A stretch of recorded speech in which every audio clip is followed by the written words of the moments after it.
The Xbox One is 11 years old now, and we've never seen any kind of exploit or jailbreak for it until today. So if you've got one lying around collecting dust, now is the time to get it out, because soon we're going to be seeing a jailbreak just like we did on the PS4 11.00. So without further delay, let's dive in. What's up guys, Future JP here. So I'm sitting down editing this video and they've gone ahead and updated the Xbox One research page. Now apparently this isn't just for Xbox One, it's also for Xbox Series S and X. And this is massive news. As you can see here, compatible with Xbox One, One S, One X, and then Series S and X. Now, this is just a complete game changer. Having an exploit on the Xbox One is one thing, but having it on the Series S and X is another. So I just wanted to let you guys know that for the rest of the video, I'm always going to refer to Xbox One, but in actual fact, this will work on the Series S and X as well.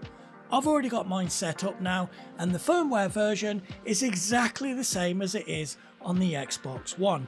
Anyway, let's get back to the original video. So I woke up this morning with loads of notifications. A video dropped by Modded Warfare, and I will link that in the description below because he does go through the steps.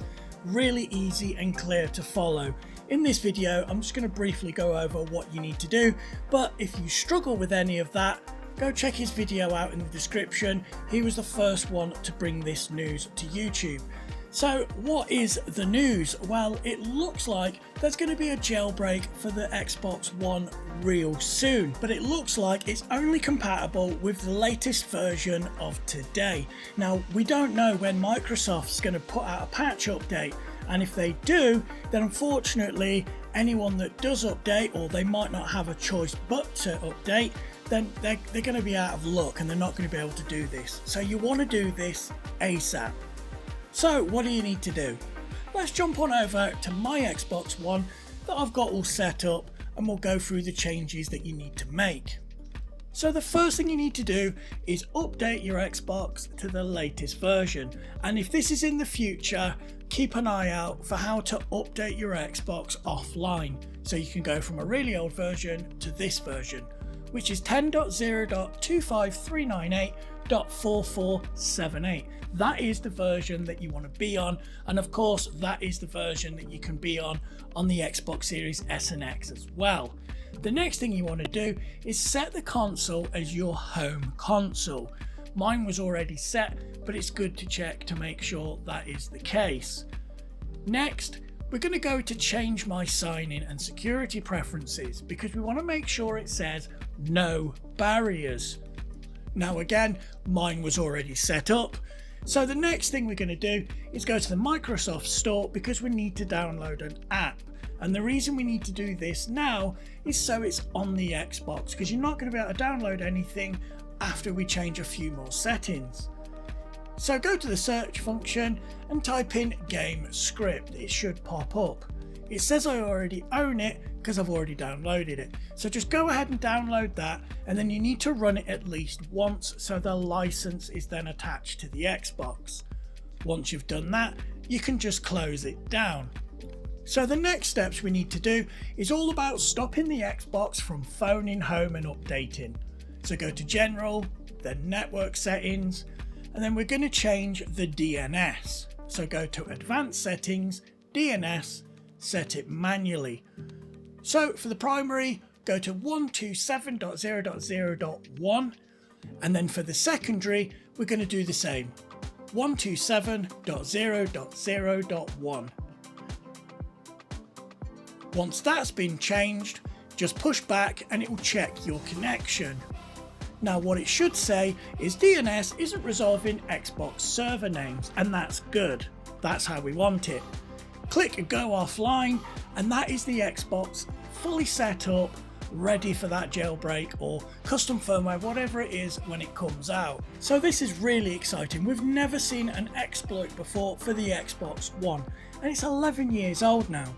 So as you've seen, there's a couple of things you need to set up today, so when the exploit is released, then we've got everything that we need. Now, one of the things they say you need is like a rubber ducky, and I know it's a weird kind of name, but what it is, it's a USB stick, and what it will emulate is a keyboard, and I know it can do a lot of other things, but it can emulate a keyboard, so you could put a text document in there and it would basically type it all out. So when you use that application GameScript, you don't have to type it all out manually, because that'd be very time consuming and a bit of a pain, especially if it's one of those jailbreaks like the PS4 that has to be run every time you turn the console completely off and then on again. So what do we do now? Well, unfortunately, we just have to wait for all the devs in the community to compile their software to utilize this exploit, and we don't really know what it's going to look like yet. Now, we can speculate, of course. Is it going to be like a jailbroken PS4 where you have sort of the debug menu so you can install package files and run ISOs from an external hard drive, etc.? Or is it going to be a full-on custom firmware? We just don't know yet. Fingers crossed for the latter, because custom firmware would be amazing on the Xbox. But for now, watch this space. I'll bring you all the updates and the news as they land, and of course the only way to be kept up to date is to subscribe, hit that bell notification so you don't miss any of those videos, and of course give the video a thumbs up. It really helps with the algorithm. I'm JP, you've been watching Alien Gaming, and as always, I'll catch you in the next one.